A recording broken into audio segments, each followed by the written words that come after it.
there is a Zionist war on Russia. And you made me think of when Iraq was attacked in the First and Second Gulf Wars. It was when Russia was on its knees. And Russia had been a supporter of Iraq, historically.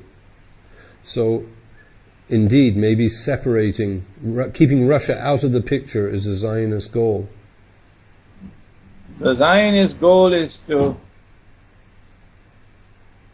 force Russia on her knees in submission to NATO, and to force China on her knees. China is reluctant to bow, but Russia is not just reluctant. Russia is now openly defiant. They were plotting for a long, long time. If you can connect the dots, that's all you need to do. They were plotting against Russia for more than 100 years. They're the ones who brought about the Jewish Bolshevik Revolution. Russian Jews. That's an open secret. They are the ones who brought communism and the Soviet state, and the Soviet state served Zionist interests. It may have protected the rights of workers and so on, but that was not the primary purpose. The primary purpose of the Soviet state was to serve Zionist interests. And that is the explanation for what happened in 1955, was it? When Nikita Khrushchev handed over Crimea, which is Russian territory, to Ukraine. What is happening now is that the Zionists are using their Ukrainian supporters as guinea pigs to serve their ends. The Armageddon or Malhama I want to suggest to you, Maris, has already commenced by proxy. And the writing is on the wall. Because Putin and the Russian armed forces and the Russian government and the Russian people are not bowing. They are in open defiance. If you want a war, you will get a war.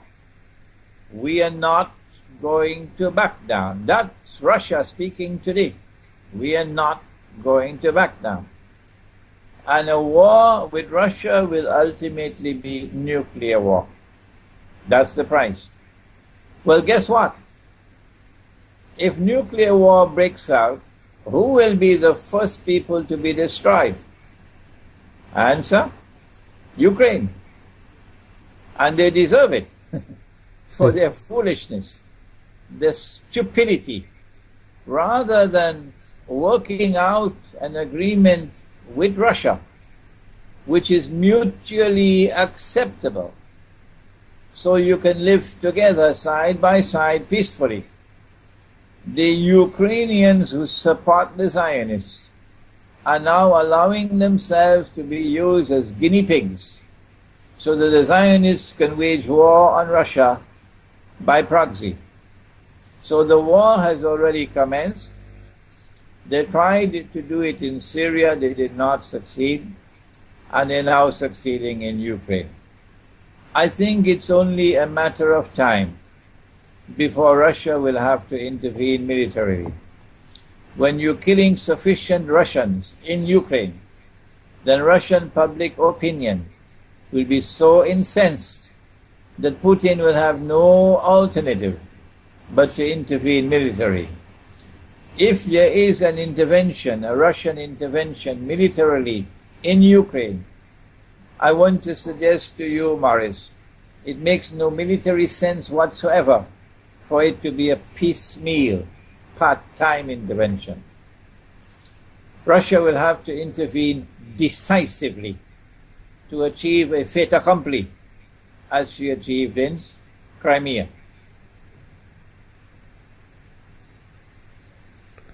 Well, it seems you still have Slavs fighting Slavs and Christians fighting Christians. It's a win-win situation for the Zionists if Russia goes to war with Ukraine.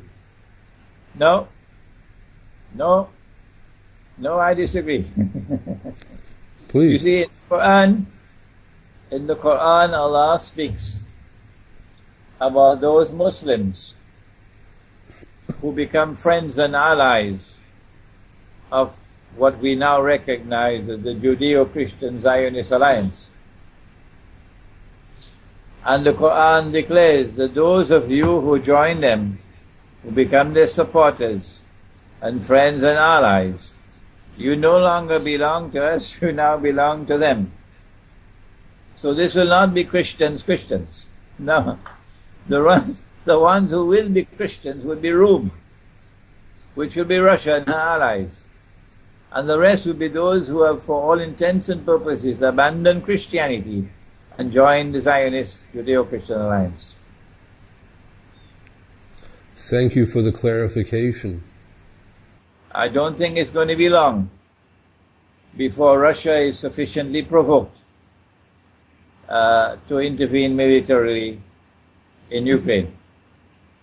And we should wait for that event before we make any further analysis. But once Russia intervenes, or rather is forced to intervene militarily in Ukraine, it's at that time that we have to mobilize public opinion in the world of Islam to explain that this is taking place in accordance with guidance provided in the Quran in a surah entitled the Surah of the Cave. Have you ever looked at it, Morris? Do you have a copy of the Quran, Morris? I've had many copies. I can't understand any old writings. You're too busy to read the Quran, I know. Okay. It's chapter 18, the chapter of the cave. And this is the chapter or the surah of eschatology par excellence, the most important chapter of the Quran or surah of the Quran, which deals with eschatology or the end time. And it is a passage which takes us to Gog and Magog.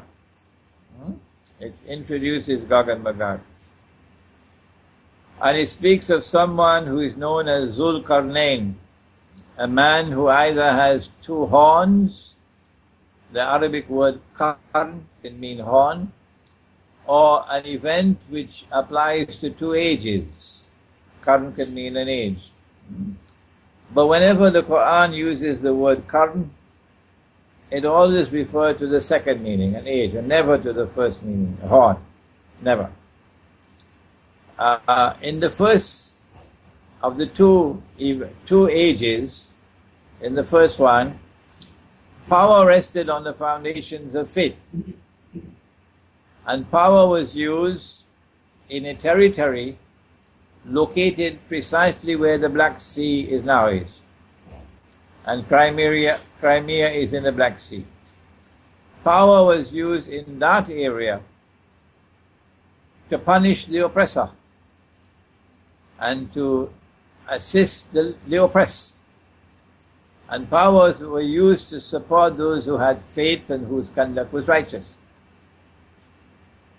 In the second of the two events, Qarnain, the second one, which is to occur in Akhiru Zaman or the end time, the world will see power once again in that geographical area, resting on the foundations of faith.